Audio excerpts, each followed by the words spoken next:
Pojdite in učite.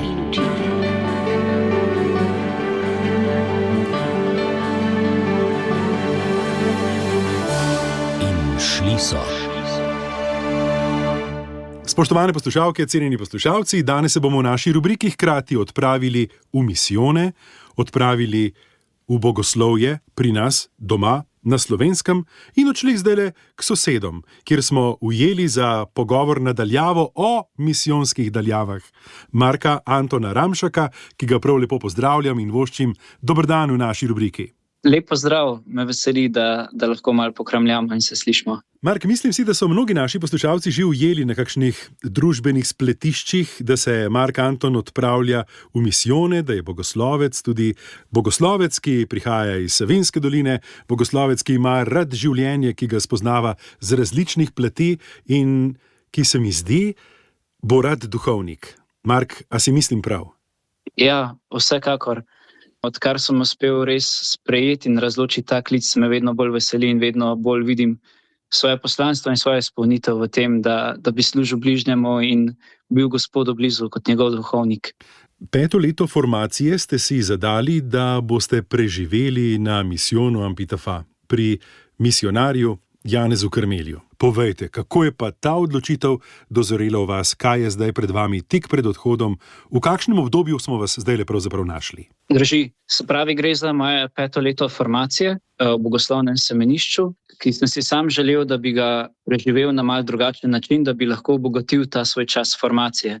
Da ne bi bilo samo 5 let študija v enem kosu, sicer je tudi zdaj nasploh v naši formaciji 4. letnik med študijem na teološki fakulteti zastavljen na bolj pastoralen način, ker bogoslovci sedaj bivajo na župniji in hodijo na fakulteto študirati. Ampak sam sem pa želel neko še malo drugačno izkušnjo in sem zaradi tega izrazil svojo željo rektorju, s katerim smo se najprej spraševala, a bi to bilo na primer pol leta bolj v neki študijski obliki in pol leta bolj v neki pastoralni obliki.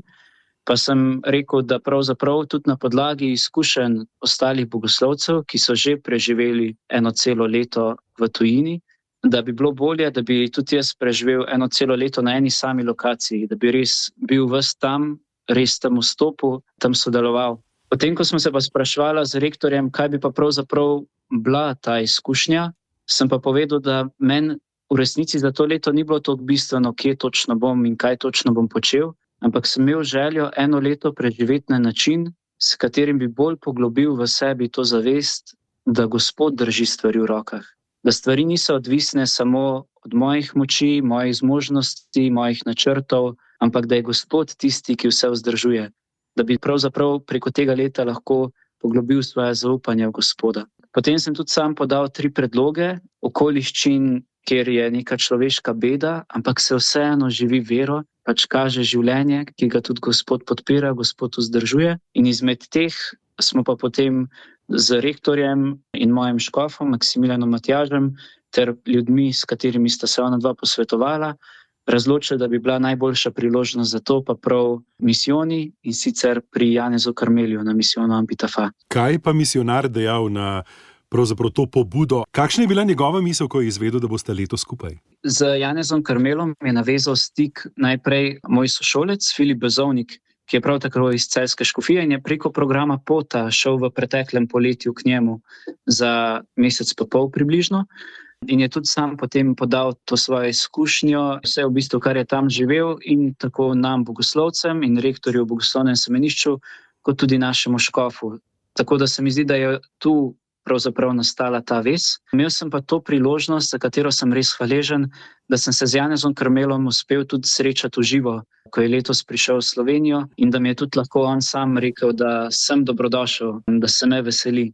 Tudi zdaj še ohranjamo stik preko WhatsAppa, mi daje vedeti, da sem dobrodošel in da bom lahko tudi tam računal na njegovo oporo. Tako da sem res hvaležen in vesel nekako prijateljskega odnosa, kjer bo pa pravzaprav Janez tudi moj mentor v tem letu, kar je res ena velika priložnost zame kot bogoslovca, da imam tukaj duhovnika, ki se je res ves posvetil služenju ljudem, v nekem okolju, kjer res ni nobenih privilegijev, kjer ni nobenih olajšav in da lahko ob njem rastem tudi v tej svoji poklicanosti, v tem svojem klicu v duhovništvo.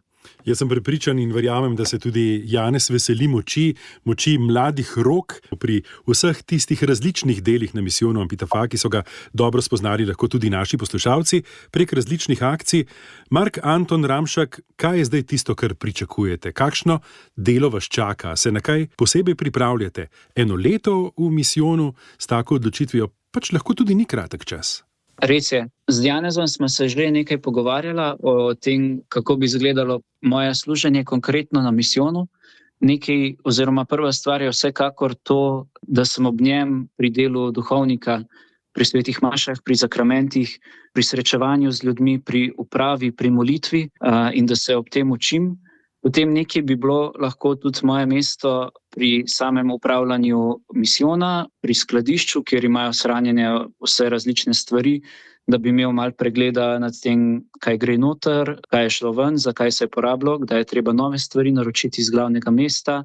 In pa, naprimer, tudi kakšna specifična stvar se še pojavlja, kot naprimer to, da mi je Janez svetoval, da lahko izkoristim ponudbo mehanika, ki je bil že 2-krat pri njemu, da se lahko naučim voziti bager in da bi lahko potem pomagal tudi to znanje uporabljati in predajati naprej domačinom, zato da ne rabi pa Janez sam, poleg vsega, kar še ima, tudi upravljati bagra in graditi cest in različnih stvari.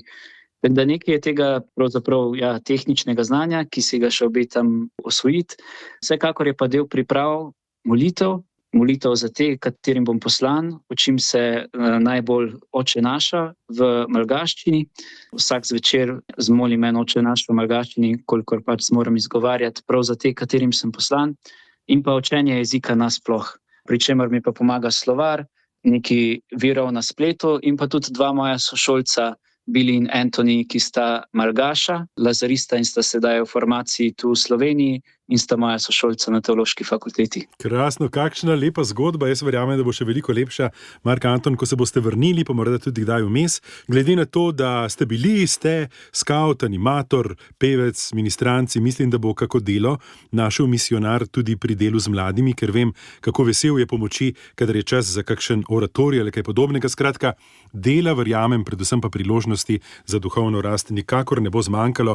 Mark Anton, zdaj za konec pa lahko še tako iskreno vabilo našim poslušalkam, poslušalcem, če se morda ob takem pogovoru počutijo tudi nagovorjene. Vi ste namreč zdaj v dneh do odhoda naredili tudi seznam krajev, v katerih boste pričevali, v katerih se bodo takole, kot sem zdaj nadaljavo, pogovarjali z vami in boste skušali zbrati še kak del sredstev za misijon Ampitafa. Se vemo, da so potrebe tam pač vedno velike. Drži, res se zahvaljujem vsem, ki so že zdaj izrazili svojo podporo z čestitkami, sporočili, molitvijo, tudi finančnimi darovi in se priporočam še naprej. Na mojih socialnih omrežjih, na Facebooku, Instagramu je seznam maš, ki jih bom še obiskoval, občestev, ki jih bom obiskoval, s katerimi bi se še tudi rad srečal, s katerimi sem povezan odprej in pa tudi povezava s podatki QR koda in podatki za nakazilo sredstev, ki bodo res vse šla za potrebe na misijonu Ampitafa. Se zahvaljujem res za vsak dar, predvsem pa prosim za molitev, tako zame, kot za naše slovenske misionarje in tudi za cerkev na drugem koncu sveta. Res lahko verujemo, da naša molitev ne gre v prazno in da Gospod rad pomaga vsem, ki so odprti, vsem, ki so željni delati dobro, tako tu v Sloveniji, kot na drugem koncu sveta in da je ta povezava lahko nekaj res dragocenega, kar nam naša vera daje. Mark Anton Ramšak, hvala za ta pogovor, hvala tudi za nagovor, ki smo ga bili zdaj deležni. Res vam želim obilo blagoslova, Božjega varstva na tej poti in iskrene čestitke za pogum in take odločitve, za to, da znate slišati tak glas. Vse dobro tam od konca avgusta naprej, pa prav posebej 1 leto in prenesite lepe pozdrave sodelavcev in poslušalcev Radia Ognjišče, tudi misionarju Janezu Karmelju. Z veseljem. Najlepša hvala tudi vam in obilo blagoslova. Vam, spoštovane in cenjeni, dragi prijatelji misijonov in misionarjev, pa hvala za današnjo pozornost. Lepo nedeljo želim, nasvidenje čez teden dni. Kličem Jure Sešek. Pojdite in učite.